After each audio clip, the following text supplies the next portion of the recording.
Imagine stepping outside on a bright, cloudless spring day, only to be pelted by chunks of raw meat falling from the sky. This isn't a horror movie. It actually happened in Bath County, Kentucky, on March 3, 1876, and remains one of history's most bizarre, unsolved mysteries. Mrs. Allen Crouch was making soap in her yard that Friday afternoon. The sky was perfectly clear, not a cloud to be seen.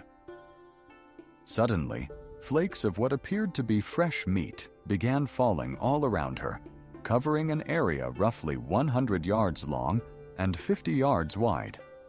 The pieces ranged from tiny scraps to chunks nearly 4 inches square. Now, here's where it gets really strange. Several locals, including Mrs. Crouch's husband, actually tasted the mysterious flesh. They needed to confirm what their eyes were telling them.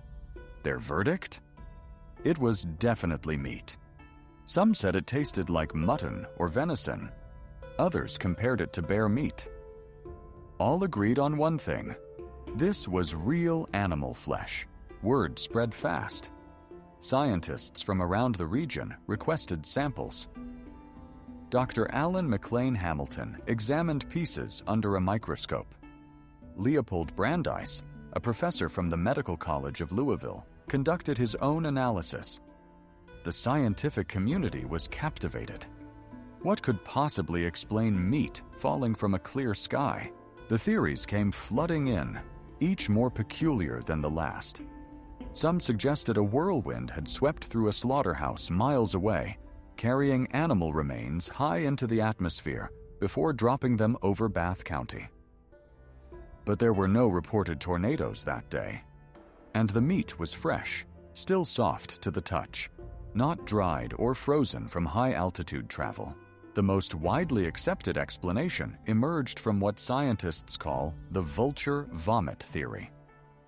Turkey vultures, when threatened or needing to take flight quickly, will regurgitate their recent meals to reduce weight. A flock of vultures flying overhead could theoretically have all vomited simultaneously, raining their partially digested food onto Mrs. Crouch's property. It's gross, but scientifically plausible. The tissue samples analyzed did seem consistent with horse or human lung tissue, which vultures commonly scavenge. This lent credibility to the theory. But critics pointed out significant problems. Why would an entire flock vomit at once over such a specific area? And witnesses insisted the meat looked fresh, not partially digested. Some pieces still had blood on them. Would regurgitated meat maintain that appearance? Alternative theories persisted. Some suggested the meat came from a meteor or was somehow created by rare atmospheric conditions. Others proposed it was debris from an exploding airplane, until they remembered that 1876 was decades before the Wright brothers. A few even whispered about supernatural causes, though no credible evidence supported such claims. The New York Times covered the story. Scientific journals published papers. Yet no consensus was ever reached. The samples eventually degraded or were lost to time. Today, we have only newspaper accounts, scientific reports from 1876, and a mystery that refuses to be neatly solved. What makes the Kentucky meat shower so haunting isn't just that meat fell from the sky. It's that despite scientific analysis, multiple eyewitnesses, and physical evidence, we still cannot say with absolute certainty what happened. The vulture theory is probable, but it requires us to accept several unlikely coincidences occurring simultaneously. So here's what keeps me up at night. If this happened today, with our modern technology, cameras everywhere, and advanced forensics, would we be able to solve it?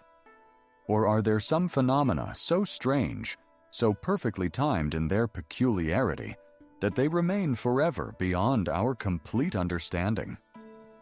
What do you think really rained down on Mrs. Crouch that March afternoon?